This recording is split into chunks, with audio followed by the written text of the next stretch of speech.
Purvanchal university ఇది కేవలం university కాదు, మీ సక్సెస్ స్టోరీకి చిరునామా.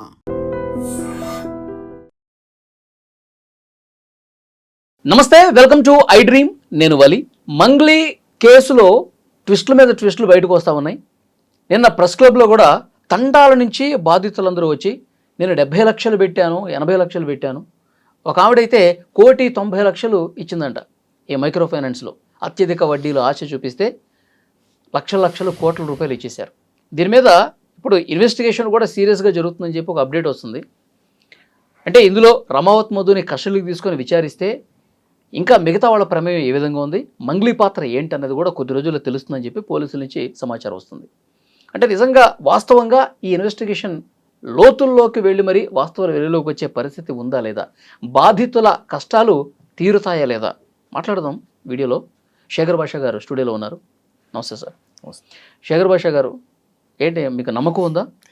అసలు ఫస్ట్ ఆఫ్ ఆల్ నేను ఒక్కొక్క బాధితులు వచ్చి మాట్లాడుతుంటే తాండాల్లో ఉన్న జనాలు కోట్ల రూపాయలు, 50 లక్షలు, 70 లక్షలు పెడుతున్నారంటే, అంటే జనరల్గా మనకి తాండాలు పాపం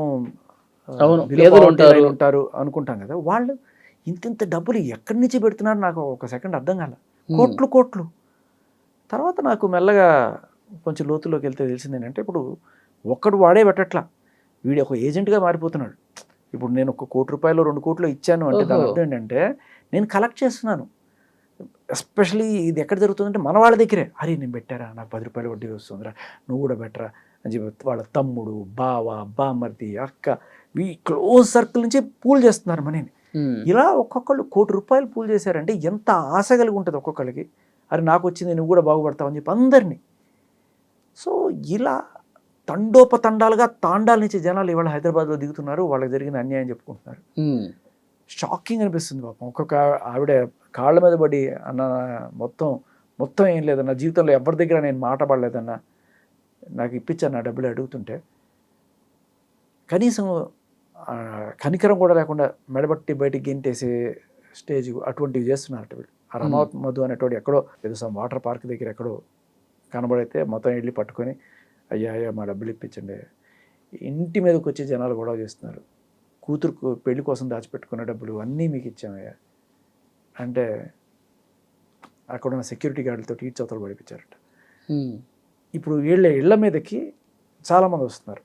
వీళ్ళకి రమావత్ మధు ఎవరో తెలియదు, కానీ నేను నీకు ఇచ్చాను, నువ్వు చెప్తే ఇచ్చాను, నేను నిన్ను నమ్మిచ్చాను, వాడెవడో నాకు తెలియదు, నువ్వు నాకు ఇవ్వు, ఇస్తావా చస్తావా, నువ్వు కిడ్నీ అమ్మిస్తావా, నీ హార్ట్ అమ్మిస్తావా, నాకు అవసరం లేదు, నా పరిస్థితి అంతే. ఇది పోతే మా ఆయన నన్ను గెంటేస్తాడనో లేకపోతే మా పిల్లల కోసం దాచిపెట్టుకోమని వీళ్ళ పీకల మీద కూర్చున్నారు. ఇళ్లల్లో కూర్చునే పరిస్థితి కూడా లేదు వాళ్ళకి. తండాల్లో పుట్టి పెరిగిన వాళ్ళు ఆ తండాకి వెళ్ళాలంటే భయపడుతున్నారు. సో ఇటువంటి పరిస్థితుల్లో ఉన్న వాళ్ళకి న్యాయం జరుగుతుందా, డిలే అవుతుందా అంటే వాళ్ళ బాధ మనకేదో కొంత అర్థమవుతుంది. చట్టం, న్యాయం, పోలీసులు వాళ్ళ పని ఏముంది, వాడికి ఎవడి బాధతో సంబంధం లేదు.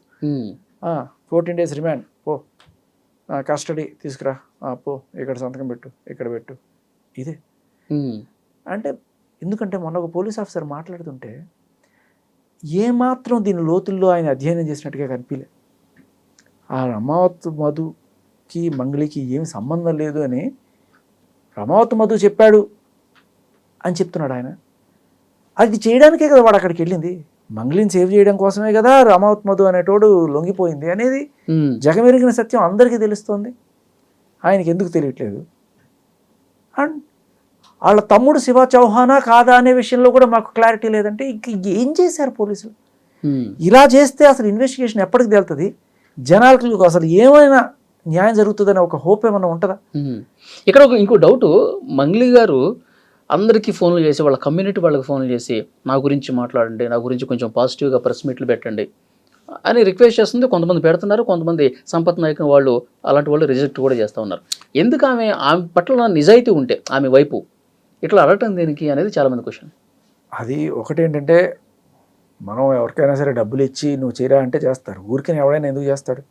అది కూడా చేద్దాం అనుకునే వాడికి కూడా దీంతో ఈ స్కామ్తో కనెక్షన్ లేదు, నా బంధువులు, నా తల్లో తండ్రో ఎవడో దీంట్లో డైరెక్ట్గా ఇన్వాల్వ్గా లేడు అనుకున్న వాళ్ళు ఎవరైనా సరే ముందుకు వచ్చి చేసేవాళ్ళు ఎవరైనా ఉంటారేమో. ఎంతో కొంత చూస్తాంలే, మీకు ఏదో హెల్ప్ చేస్తాంలే అనే టైంలో ఉంటే అదోకే. కానీ ఇప్పుడు తాండాల్లో ఇప్పుడు ఎలా ఉందంటే ప్రతి ఒక్కడు కూడా అందరినీ పూల్ చేసి డబ్బులు చేశారు.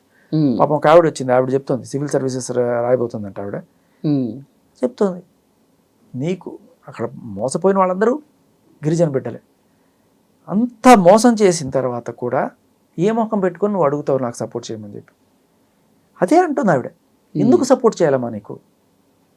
నీ పేరు చెప్పే వీళ్ళందరినీ ఇచ్చేసాడు అంటే. లేదండి నేను బాధితురాలనే అంటే. ఇప్పుడు రమావత్ మధు మందిని ముంచాడా మంగ్లీని ముంచాడా అనే డౌట్ వస్తుంది. కానీ మంగ్లీకి ఇక్కడ తను ఏదైనా డబ్బులు పోగొట్టుకున్నట్టు కానీ ఎక్కడ ఏం చెప్పట్లేదు, తనేమీ ఏ రోజు చెప్పట్లే.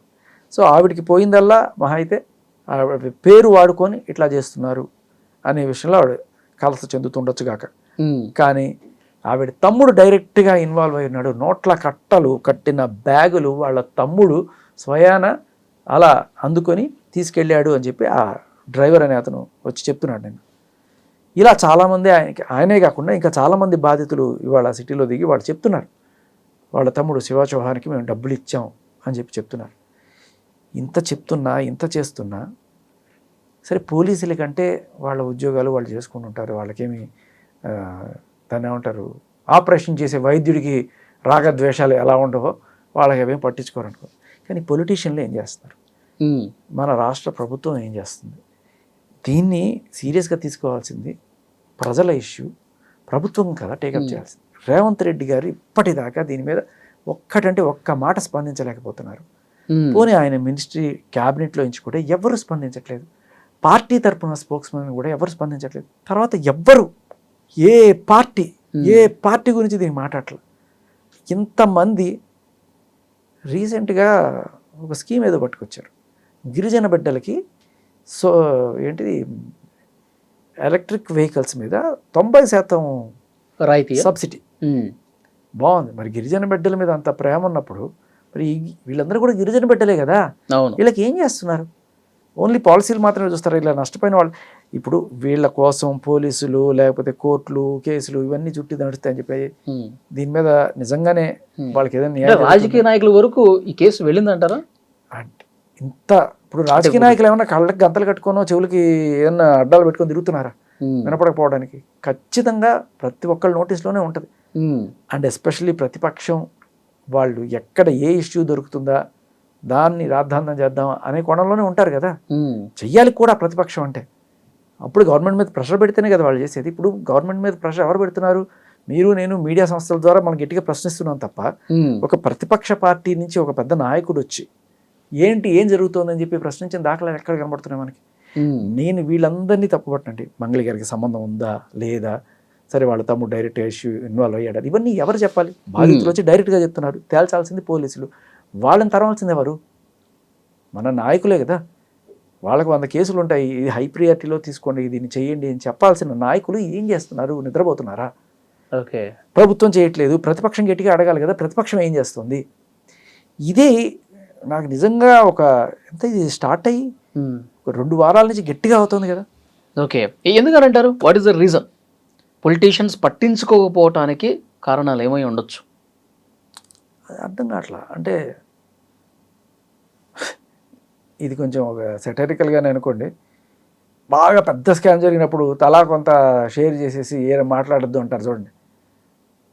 అలాంటిది ఏమన్నా జరుగుతుందా అనే డౌట్ కూడా వస్తుంది జనాలకి. ఎందుకంటే అన్నంలో కూడా తప్పులేదు.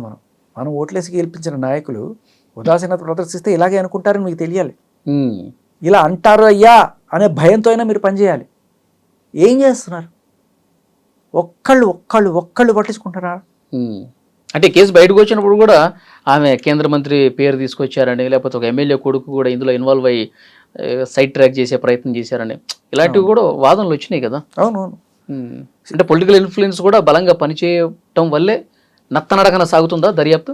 నేను అనుకోవడం పొలిటికల్ ఇన్ఫ్లుయెన్స్ దర్యాప్తు మీద కాదు, కానీ ఈ సుబ్బు అనే లాయరు ఏం చేస్తాడులే, ఓ చెట్టు కింద ప్లేడరు మనల్ని ఏం చేస్తాడులే, కొంచెం గట్టిగా చెప్పిస్తే అయిపోద్ది కదా అనే కోణంలో ఈవిడకున్న పాత పరిచయాలతోటి ఏదో మాట్లాడి ఉండొచ్చుగాక. కానీ వాళ్ళు ఏమనుకుని ఉంటారు? అయ్యో పాపం ఆడు కూతురు అనుకుంటారు తప్ప ఈ దీంట్లో ఇంత లోతుంది, ఇన్ని వేల కోట్ల స్కామ్ జరుగుంటుంది అని చెప్పి వాళ్ళు కూడా ఊహించుంటారు కదా. ఉమ్, ఇవన్నీ కూడా జరిగి 2 వారాల క్రితం. ఇప్పుడు కదా అందరు జనాలు బాధితులు అందరూ బయటకు వస్తున్నారు. అవును. సో వీళ్ళందరి మాటలు అప్పట్లో వాళ్ళకి తెలియదు. నిజంగానే తెలుసుంటే ఏ పొలిటీషియన్ కూడా ధైర్యం చేయడు, ఉమ్. ఎంత ఇదైనా కూడా. ఇందులో మనం బ్యాడ్ అయిపోతాం, బ్యాడ్ అవుతాం అనుకుంటారు. విచారణ కరెక్ట్ గా జరగనివ్వండి అని చెప్తాడు. అంతే. సజ్జనార్ గారైనా సరే ఏదో ఒక ఆడపిల్ల అన్యాయం అయిపోతుందేమో అని చెప్పి ఆయన ఆ కోణంలో ఆవిడికి పోజ్ ఇచ్చుంటాడు. కానీ ఇంత విషయం ఉంది అని తెలిస్తే నాకు తెలిసి ఆయన కూడా ఇప్పుడు ఇచ్చాడు. మీకు ఒక చిన్న లాజిక్ చెప్తా. చాలా రోజుల క్రితం ఒకడెవడో యూట్యూబరు ఆవిడ గురించి ఏదో పెచ్చవాగుడు వాగాడని చెప్పి సజ్జనార్ గారి దగ్గరికి వెళ్ళి కంప్లైంట్ ఇచ్చి ఆడిని అక్కడ దాకా ఇచ్చి ఆ తర్వాత ఆ వీడియో డిలీట్ చేయించిన మంగ్లీ గారు. మరి ఆ తప్పుడు వీడియో కాబట్టి డిలీట్ చేశారు. ఇవాళ ప్రపంచం అంతా కోడే కూస్తుంది, దీంట్లో నీ సంబంధం ఏంటి, నీ పాత్ర ఏంటి అని చెప్పి గట్టిగా ప్రశ్నిస్తున్న టైప్లో మరి నాకు ఏంటి, నా రెప్యుటేషన్కి భంగం అవుతుంది, నన్ను బద్నాం చేస్తున్నారు అని చెప్పి ప్రెస్ మీట్ పెట్టిన మంగ్లీకి అదే సజ్జనార్ గారి దగ్గరికి వెళ్ళి ఆ వీడియో ఎలా అయితే డిలీట్ చేయొచ్చిందో ఈ వీడియోలు ఎందుకు డిలీట్ చేయించుకోలేకపోతుంది అంటే దాంట్లో మీ పక్షాన న్యాయం ఉంది కాబట్టి అది డిలీట్ అయ్యింది. దీంట్లో మీ పక్షాన న్యాయం లేదని పోలీసులు అనుకుంటున్నారా, లేకపోతే మీకే అడిగే ధైర్యం లేకపోతుందా? మీరు బద్నాం అవుతున్నారు అనుకున్నప్పుడు మీరు ఎందుకు ఆ రోజు చేసిన ప్రక్రియ ఈరోజు ఎందుకు చేయలేకపోతున్నారు? ఓకే, ఇప్పుడు నిన్న ప్రెస్ క్లబ్లో కొంతమంది బాధితులు వస్తే నేను కూడా వెళ్ళాను, భాష గారు వెళ్ళాను, అక్కడ బాధితులతో మాట్లాడాను.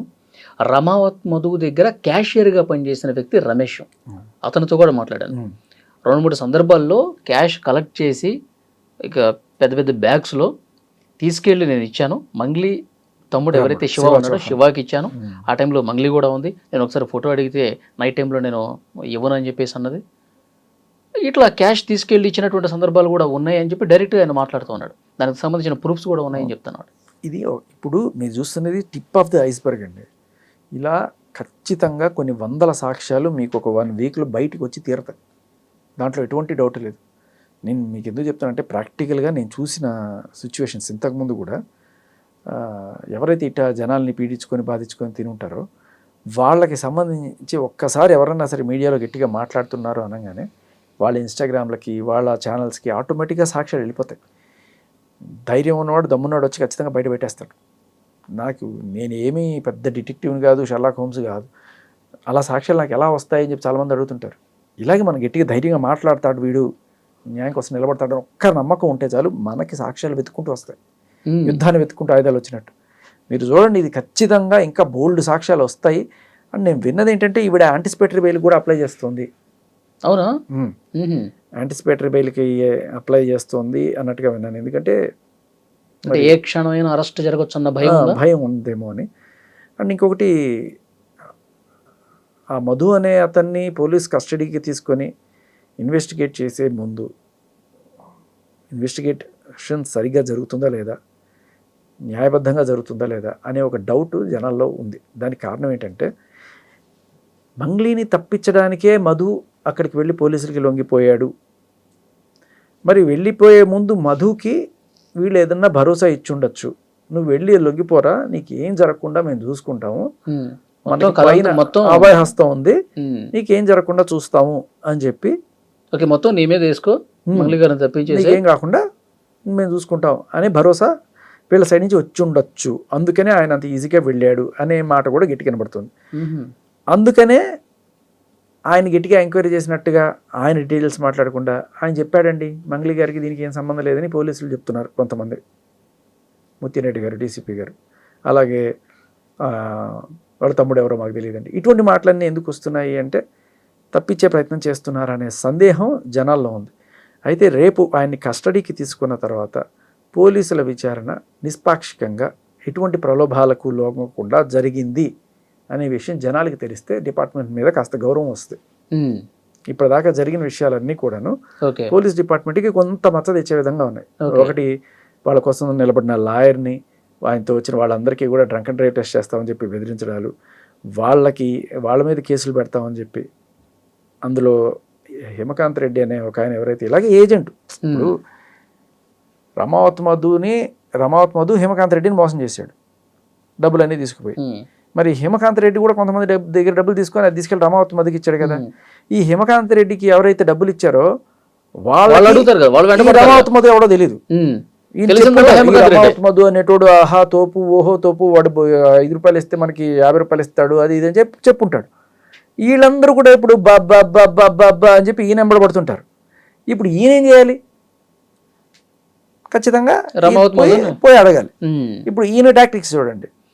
ఈయన బయటకు వచ్చి వీడు ఇంత మోసం చేశాడు, నేను ఇన్ని డబ్బులు వీడికి క్యాష్ రూపంలో కొంత, చెక్స్ రూపంలో కొంత, ప్రామిసరీ నోట్లు ఇవన్నీ చూపించుకుంటూ వస్తే ఈయన ఎలా వదిలించుకోవాలని చెప్పి చాలుబని ఈ హిమకాంత్ రెడ్డే అసలు దొంగ అని చెప్పి అక్కడ ఆయన పోలీసులు చెప్పాడంట. ఆ పోలీసులు ఏమంటారు, ఇప్పుడు ఈయన్ని మనం అరెస్ట్ చేస్తే మనకి డీటెయిల్స్ తెలుస్తాయి అంటే, ఇప్పుడు వాడు ఎవరి పేరు చెప్తే వాళ్ళందరినీ అరెస్ట్ చేసుకుంటూ కూర్చుంటారా? అలా అరెస్ట్ చేసి ఇస్తాం అని చెప్తే ఇంకా మిగతా వాళ్ళు ఎవరు ముందుకు వచ్చి సాక్ష్యాలు చెప్పరు అనే ఒక ప్లాన్ వేసారా?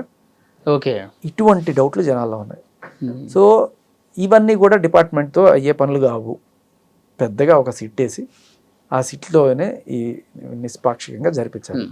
లేకపోతే ఇలా 1000 కోట్లు కొట్టేసి విజయమాల్య ఇలాగా ఏ లండనో నిండనో పారిపోయి హ్యాపీగా. ఈ కేసులో రమావత్ మధు ఒక్కడే ఎందుకు అరెస్ట్ అయ్యాడు? ఇంకా మిగతా వాళ్ళు, ఆయన ఆ రోజు ముత్యంరెడ్డి గారు చెప్తా ఉన్నారు, అందరూ అప్స్కాండ్లో ఉన్నారు.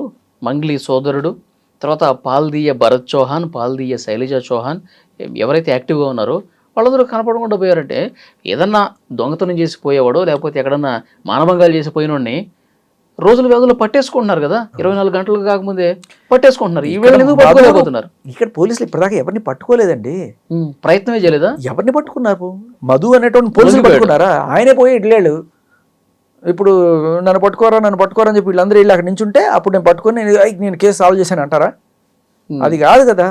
మీ అంతటి మీరుగా ప్రొయాక్టివ్గా వెళ్ళి ఏం చేశారనేది చెప్పాలి కదా. ఇది బై డిఫాల్ట్ ప్రాక్టీస్ అండి. ఇప్పుడు డబ్బున్న వాళ్ళు ఎంతో కొంత ఇచ్చి మేనేజ్ చేసుకోవడం ఇది ఫస్ట్ టైం కాదు మనం చూసేది.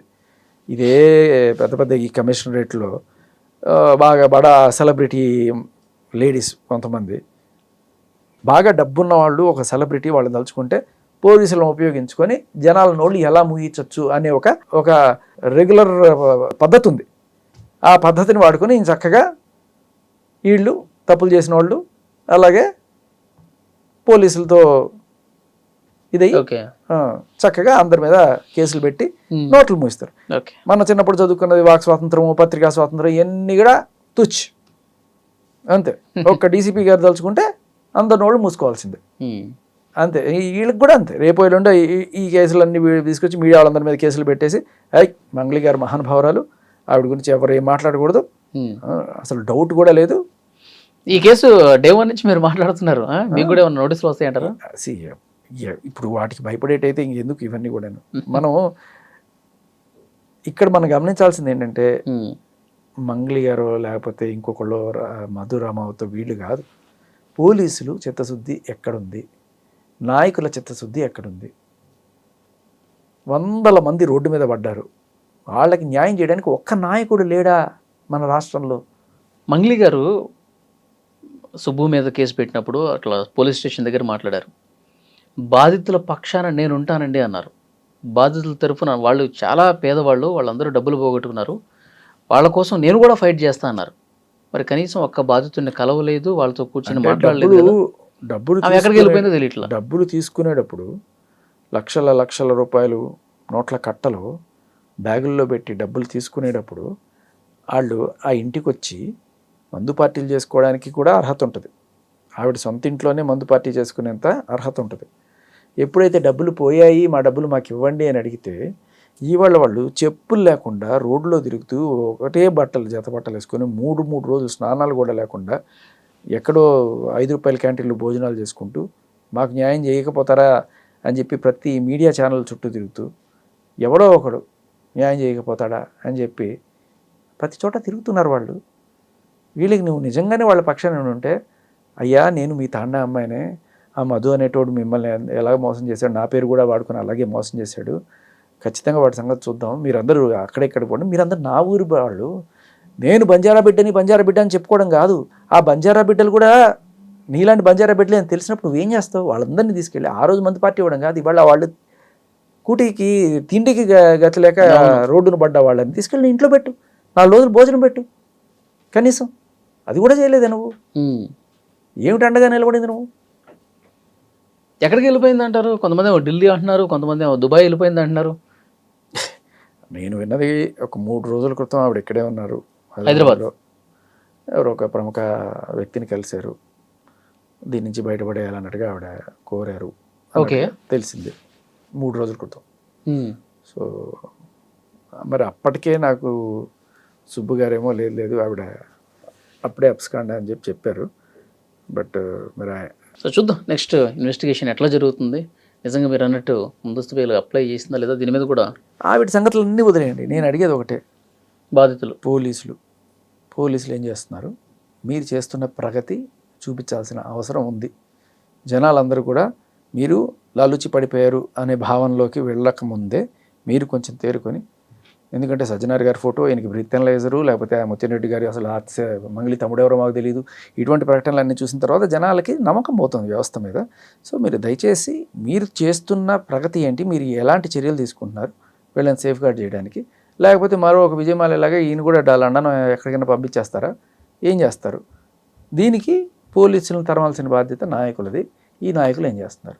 అధికార పక్షం చేయకపోతే అధికార పక్షాన్ని తరుముకోవాల్సిన బాధ్యత ప్రతిపక్షాన్ని. ప్రతిపక్షం ఏం చేస్తారు? కనీసం ఏ ఒక్క నాయకుడైనా స్పందించాలని కోరుకుందాం. ఎందుకంటే మనం కూడా కోరుకునేది బాధితులకు న్యాయం జరగాలి. సో అటువైపు నుంచి ప్రజలు ఏమన్నా వస్తే బాధితులకి ఎంతో కొంత త్వరగా న్యాయం జరగాలి కదా, కాబట్టి ఆ రకమైన ప్రయత్నం జరుగుతుందని చెప్పి కోరుకుందాం. మళ్ళీ మనం మాట్లాడదాం. Thank you sir.